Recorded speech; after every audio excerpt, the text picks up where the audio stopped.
Favorite value play? Favorite value play tonight in the showdown. Pearce, are you making up another player?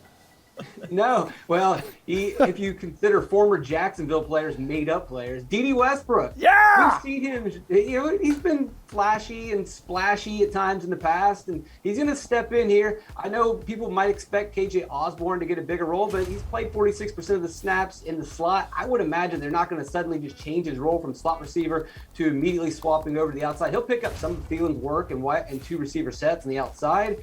But for the most part, I expect Dede Westbrook to play at least 60% of the snaps. We've already mentioned this is a bad pass defense. I know we're hearing about Cook and we know about Madison, and the Vikings can run, and this is a defense you can run against. The issue is the Vikings just don't want to run. Cousins has passed the ball the 5th most times this season.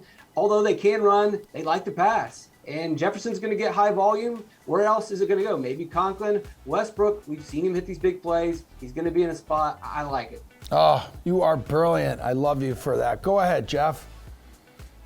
I mean, okay, this is the galaxy brain thinking here. Again, we're talking strategy for big showdowns, big field GPPs. Everyone's looking at the Minnesota situation. Thielen's out, Osborne, Dede Westbrook, and I agree, like Westbrook's cheap, so I'd probably prefer him over Osborne too. But what about the other side?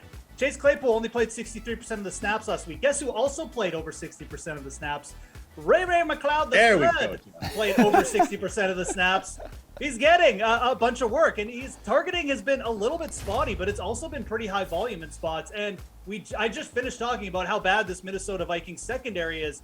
It's a player with good speed. Definitely can catch a deep ball, and you might see him play more here than you realize because Chase Claypool, I don't think is 100%, and now it's a short week too. So who knows what his status is going to be like? And look, I mean, he also went off about Mike Tomlin talking about the music in practice, so maybe he's still holding a grudge. I just think McLeod is a good big field GPP target because I think Pittsburgh's going to be passing here more than people think. They are the underdogs, and McLeod's cheap, and most eyes aren't going to be on him. Reid, hook me up with some value for tonight, dude.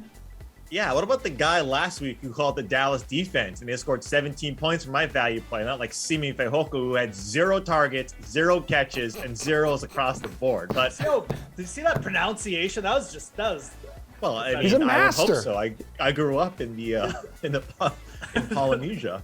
But anyway, I digress. Ray McLeod, that was gonna be my guy, Jeff. I was sort of on the same narrative, the same train of thought as you were. 67% of the snaps, he ran 19 routes. That's more than James Washington, right? So, like Chase Claypool and these guys are going to be out there, but that's that third receiver position, James Robinson, that you got to figure that Ray McLeod, if he gets one of these bigger plays, that he could break one off, right? And Pat Freiermuth, I think, is going to be a popular play. But remember, the Minnesota defense, they're getting the linebackers back. The guys mentioned it. Anthony Barr, Eric Kendricks, they're practicing full. They're going to be back. And Harrison Smith, these guys have been really good defending tight ends. So I don't think Freiermuth is actually going to be a factor in this one. That leads to more 3 wide receiver sets, and I think Ray McLeod gets it.